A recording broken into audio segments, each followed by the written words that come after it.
depuis les terres glacées du Nord, un savoir ancien a traversé les âges. Un savoir codé dans les mythes, gravé dans la pierre unique, transmis à ceux qui savaient écouter la vibration du monde. Ce savoir porte un nom, Yggdrasil, l'arbre cosmique, l'axe du multivers, la structure vivante reliant les 9 plans de la création. Pour les anciens nordiques, le cosmos n'était pas vide. Il était un organisme vivant, un immense réseau d'énergie et de conscience. L'arbre-monde Yggdrasil est la carte de ce réseau.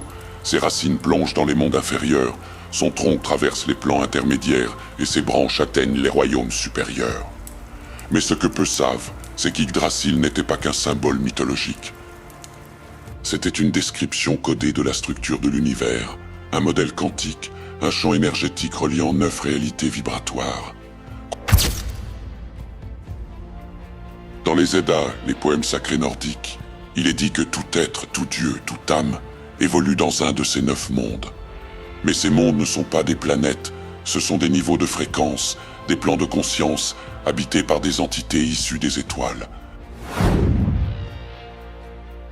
Asgard, le trône d'Odin et des As. Ce monde n'est pas céleste par métaphore. Il se situe littéralement dans les sphères supérieures du champ cosmique. Les As seraient une race d'êtres lumineux, venus d'Orion ou d'Aldébaran, porteurs d'une science vibratoire avancée. Leur mission, guider les civilisations inférieures vers la maîtrise de l'énergie. Le Bifrost, le pont arc-en-ciel reliant Asgard à la Terre, serait une porte dimensionnelle, un couloir énergétique reliant les plans stellaires à Midgard. Vanaheim abrite les Vannes, des entités pacifiques liées à la nature, à l'eau et aux étoiles de Sirius. Ils enseignaient l'équilibre, la symbiose entre le vivant et l'énergie cosmique. La guerre entre les As et les Vannes représente en réalité le choc entre 2 civilisations stellaires, les technocrates Orion et les gardiens naturels de Sirius. Leur union engendra la magie runique, une science basée sur la fréquence et le son. Alfheim est une dimension cristalline. Les elfes de lumière sont des architectes énergétiques, semblables aux Pléiadiens.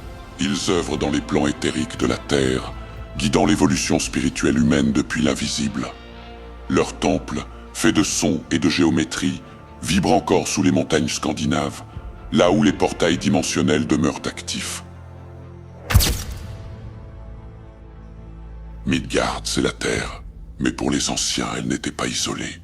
C'était un point d'interconnexion entre tous les plans. Les humains sont les héritiers génétiques des dieux. Chaque lignée humaine porte en elle les fragments d'Asgard, les instincts de Jotunheim, la lumière d'Alfheim et les ombres de Helheim. L'humanité est le fruit d'un projet galactique, une expérience d'unification cosmique.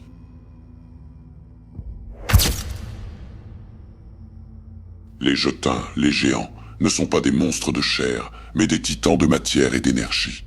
Ce sont les premiers architectes du cosmos, les gardiens du savoir cyclique de création et destruction. Dans certains écrits, ils viendraient du système de Saturne, lié au culte du temps et de la densité. Leur guerre contre les As symbolise la lutte cosmique entre les forces de la lumière ascendante et celles de la matière qui retient. Niflheim est le monde des brumes, le vide originel, la matrice froide où tout s'endort avant la création. C'est l'équivalent du vide quantique. Les anciens savaient que le froid absolu, comme le silence, est le ventre de toute manifestation. À l'opposé, Muspelheim est la flamme primordiale. Ce monde est habité par des entités de feu, des êtres de plasma, les dragons solaires. Leur chef, Surt, symbolise le feu cosmique de transformation, la force qui détruit les formes anciennes pour permettre la renaissance des mondes. Les nains de Svartalfheim sont les techniciens quantiques du cosmos. Sous la Terre, dans les dimensions intratelluriques, ils manipulaient les métaux vivants, les sons et la lumière. C'est eux qui forgèrent les armes divines, Mjolnir, le marteau de Thor, Gungnir, la lance d'Odin, et Draupnir, l'anneau d'énergie infinie. Ces objets ne sont pas symboliques, ce sont des technologies vibratoires, capables d'altérer la matière par résonance.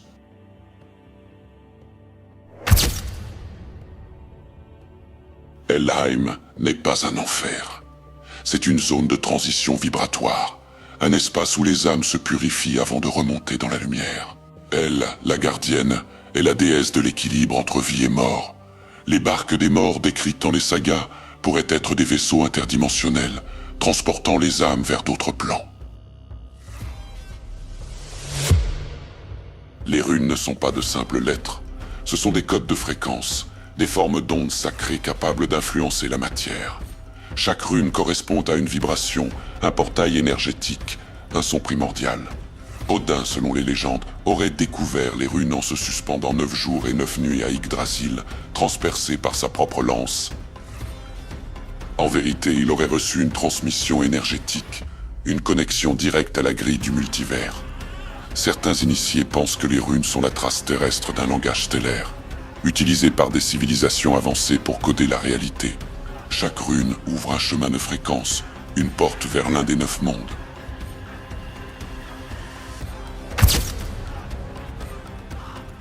Le Ragnarok, littéralement le destin des dieux, est souvent perçu comme la fin du monde. Mais il pourrait s'agir d'un événement cosmique, un cycle de purification entre différentes civilisations stellaires. Les flammes de Surtur, le géant du feu, symbolisent la désintégration d'un ancien système, tandis que Baldur, le dieu de la lumière, représente la renaissance d'une nouvelle ère. Les textes disent « Après le Ragnarok, une nouvelle terre surgira des flots ». Ce n'est pas une prophétie de destruction, mais une transmutation vibratoire. Un changement de densité, une élévation de fréquence, où l'humanité retrouve sa place dans le grand réseau des 9 mondes.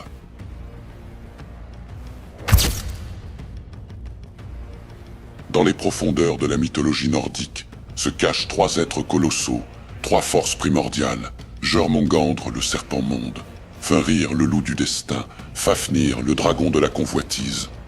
Ces créatures, souvent vues comme des ennemis des dieux, sont en réalité les gardiennes des cycles cosmiques, les manifestations des énergies primaires de l'univers. Jormungandr, le serpent-monde, entoure Midgard, la Terre, dans un cercle parfait. Il représente la ceinture énergétique entourant notre planète, la barrière électromagnétique qui relie le plan matériel au plan astral. Dans les anciens textes, lorsqu'il se mord la queue, il symbolise l'éternel retour, le cycle infini de mort et de renaissance, une image du temps circulaire, du cosmos qui se replie sur lui-même. Certains y voient la trace d'une technologie ancienne, un champ énergétique de confinement planétaire, mis en place après la chute de civilisations stellaires. Fenrir, le loup du destin, est le fils de Loki. Enchaîné par les dieux de peur qu'ils ne détruisent le monde, il incarne la force brute, l'instinct cosmique que les dieux ont cherché à maîtriser. Fenrir n'est pas le mal absolu, il est la face sombre de l'énergie universelle, celle qui rééquilibre les excès, celle qui rappelle aux dieux qu'aucun pouvoir n'est éternel. Dans une lecture galactique, Fenrir pourrait symboliser les forces de réinitialisation cosmique, celles qui mettent fin à un cycle pour en ouvrir un autre. Fafnir, quant à lui, était autrefois un nain nommé Fafnir, consumé par la cupidité après avoir volé un trésor sacré. Transformé en dragon-serpent, il devient le symbole de la chute vibratoire, lorsque l'esprit se laisse dominer par la matière. Il garde jalousement un trésor qu'il ne peut plus utiliser, image parfaite de la sagesse spirituelle détournée, de la connaissance enfermée.